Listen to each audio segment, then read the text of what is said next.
This is the Moto G7, Motorola's latest budget smartphone in their G series. It goes for $299, placing it as a direct competitor to phones like the Xiaomi Poco phone and the Samsung Galaxy M30. Opening the phone up, it looks somewhat similar to the Moto G6, although I have done a more in-depth comparison, and I will have some comparison of the design in this review. And here is the Motorola turbocharged charger. It can charge the phone up to 50% in 30 minutes and 85% in 1 hour. However, the last 15% are quite slow, bringing it to the total charge time of 1 hour and 30 minutes. The Moto G7 is a major redesign of the G6. It has a more seamless design. It's hard to tell where the screen ends and the bezels begin. It has a higher screen-to-body ratio, with smaller bezels and a larger display. The fingerprint scanner has been moved from the front to the back, and a notch has been introduced, although there are some issues with this new design. Motorola had to move the speaker from the front of the phone to the side, which makes it more likely to be blocked. When moving the fingerprint scanner from the front of the phone to the back of the phone, it makes it hard to reach sometimes, especially with this larger display. You may have to choose between reaching all corners and easily reaching the fingerprint scanner. The fingerprint scanner on the Moto G6 is very fast and accurate, and although it does feel like a plastic fingerprint scanner which would make it easier to scratch, at least it is recessed in the body of the phone. The front fingerprint scanner on the Moto G6 doubled as single button navigation. While the Moto G7 still has that option of single button navigation, it is an on-screen button, which could be harder to get used to. This does still take up less screen estate than the triple button navigation.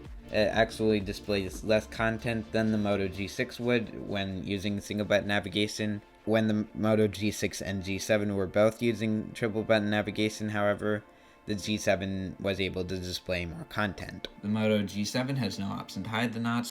Also, since the top bezel is larger than the side bezels, this corner is not exactly curved with the corner of the phone. While the G7 comes with a glass back, it is still not capable of wireless charging. The Moto G7 does, however, at least come with a headphone jack, which Motorola's flagship smartphones do exclude. It also has removable storage through the SIM tray/micro SD card slot. While Motorola could have had better attention to detail in terms of the design, the display is very high quality. It's a 1080p LCD panel, and it is pretty much everything that is expected as price point. While it doesn't have the deep blacks or vivid colors of an OLED display, it still has pretty accurate colors, is bright enough to see in direct sunlight, and the 1080p resolution, although it may appear pixelated if you hold it too close up to your face, out of normal viewing distance, this should be fine and indistinguishable from a 1440p display. On apps such as YouTube, you can pinch the zoom so that the video takes up the entire display when it is at 16:9. However, with video at a wider aspect ratio, there is no option to not have the notch partially or entirely cut into the video, which could be an issue.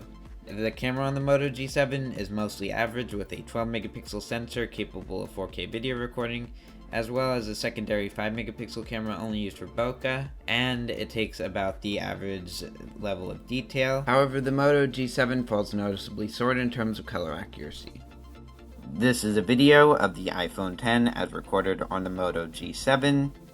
As you can see, it has a noticeably greenish tint to it. They're taken on the iPhone X, which has pretty much the true-to-life colors, and here is the Moto G7's picture. Inaccurate colors are not very uncommon at this price range. Usually they are a little bit oversaturated, but not to the level of the Moto G7's pictures.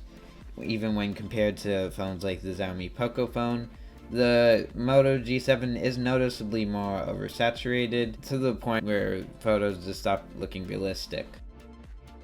Although the camera quality on the Moto G7 isn't the best, the speed and performance of the phone can compete with some flagships. In terms of web browsing, it isn't much slower. Launching games, it is only slightly slower than the modern flagships, which is very impressive considering that it is running a Snapdragon 632, which is a 1.8 GHz octa-core processor with 4 GB of RAM. This is the Moto G7 score on Geekbench. And this is the Moto G7 score on Antutu. In conclusion, the Moto G7 does try to compete with top-of-the-line flagships, and while it cannot replace one, it is certainly a good competitor. Its main strengths are display quality, speed, and performance, as well as battery life, and it also has a pretty fast charger included in the box with Motorola's turbocharging. It looks like a flagship, but it is a little bit lacking in terms of attention to detail with that plastic fingerprint scanner. Its main weakness would probably be its camera, with its oversaturated colors, as well as lack of a wide-angle or telephoto secondary lens.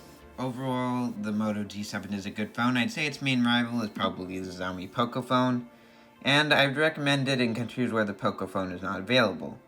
However, if you live somewhere where the Poco phone F1 is available, the F2 may be coming out soon, so I would recommend that you wait for that and see how this compares to the Moto G7. So thank you for watching, and I'll see you next time.